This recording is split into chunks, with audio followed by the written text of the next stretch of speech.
Hey guys, it's Rush, hope you're doing well, welcome back to the channel. This video today is a little bit different, so I'm at a stage now where I've done a lot of content in terms of Ken tech and advice and some general Street Fighter 6 guides. I'm at a point now where I need to play the game more, focus a bit more, because I don't know matchups, I'm losing to everyone. If I'm honest, I think my win rate is like in the 40% mark, which is laughable being master rank and all that jazz.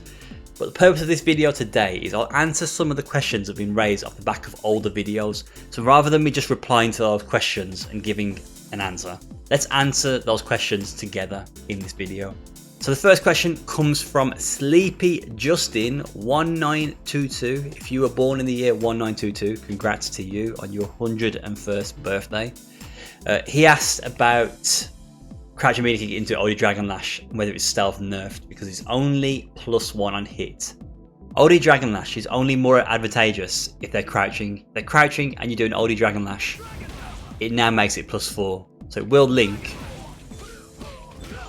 into a 4-frame button. Hooded Hamster asked about a consistent delay for JINRAI combos.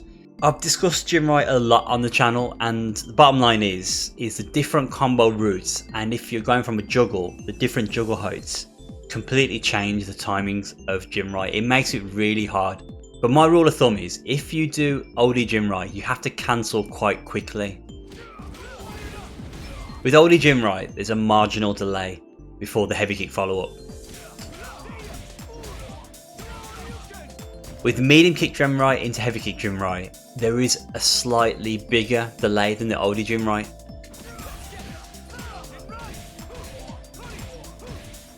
And for the crouch heavy punch into heavy kick JINRAI, I feel the delay is smaller than the juggle into OD JINRAI heavy kick, so it's even less of a delay. So if you're going from big delay to little delay, medium kick to heavy kick JINRAI has a bigger delay.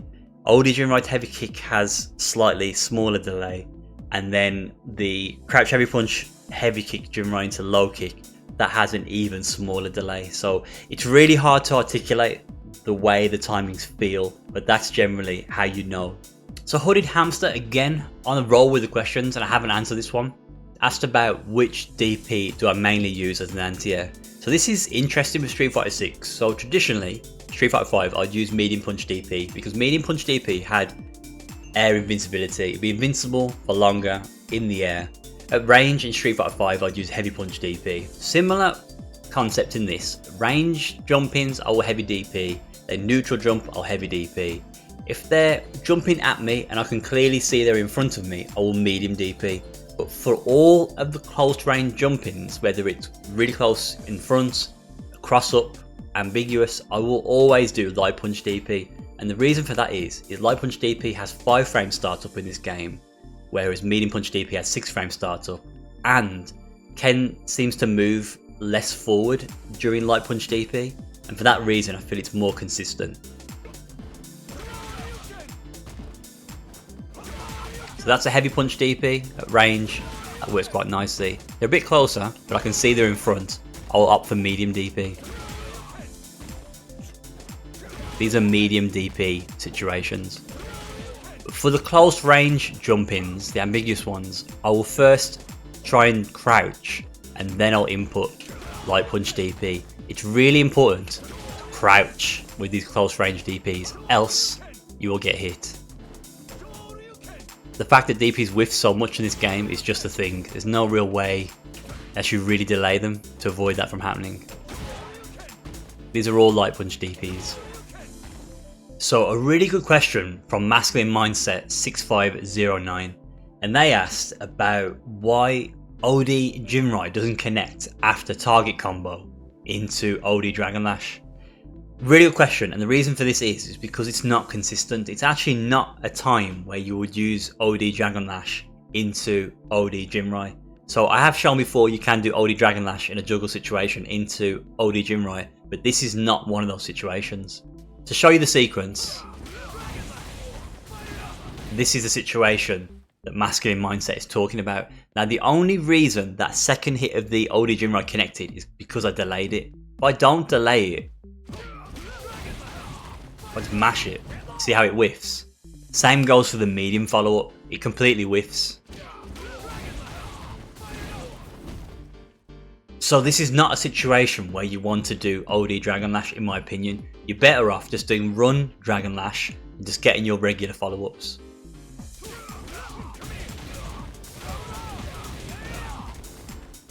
So a question from Limmel3588, they mention practicing light confirms but outside of training mode. If I'm honest, in terms of practicing, you want to do your practice in training mode. So on the dummy settings, you want to go to block and you want to flip this to random.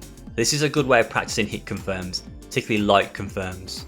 But if you're looking to get better at this in your matches, you have to apply the practice in training mode into your matches. You have to force yourself to try the light strings and confirm them in your matches. You have to try it and fail in your matches for it to become second nature to you. That's just the process you go through. The more confident you get with confirming them in matches, the better you'll be at doing this. But this exercise, because it's on random block, where you see the first light hit, you then know to cancel the second light into a special.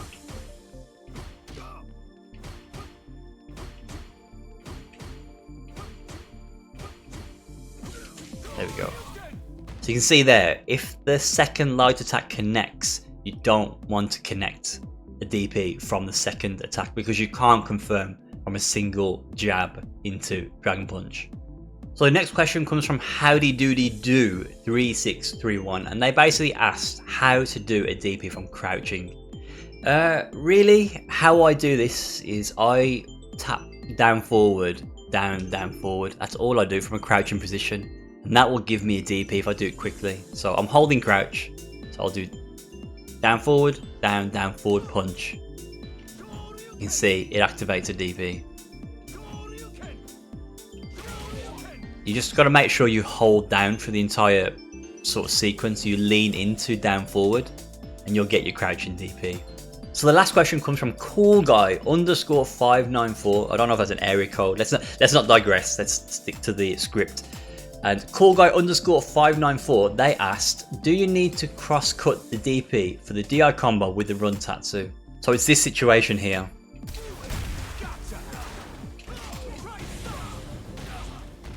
Now whilst Ken goes to the other side of the screen, you don't have to cross cut DP there. You just do your DP as if you're on the right hand side of the screen.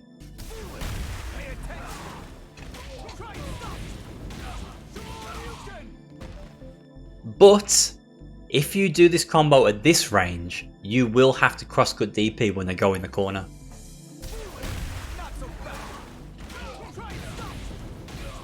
Can you see what happened? So I was in the corner, but Ryu flung over me and put himself in the corner. We blame Ryu for this situation, but because that happens, yes, you do have to cross cut DP.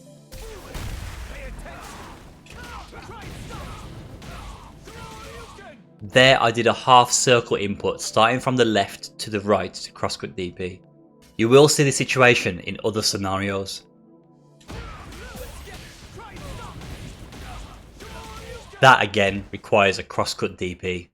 And that's the video guys. I apologise that I didn't reply to those questions before, but I thought this would be a cool and interesting way to respond to those questions. So hopefully you've learned something if you've raised those questions, if you weren't aware of these situations, and hopefully you've learned something too. Any further questions?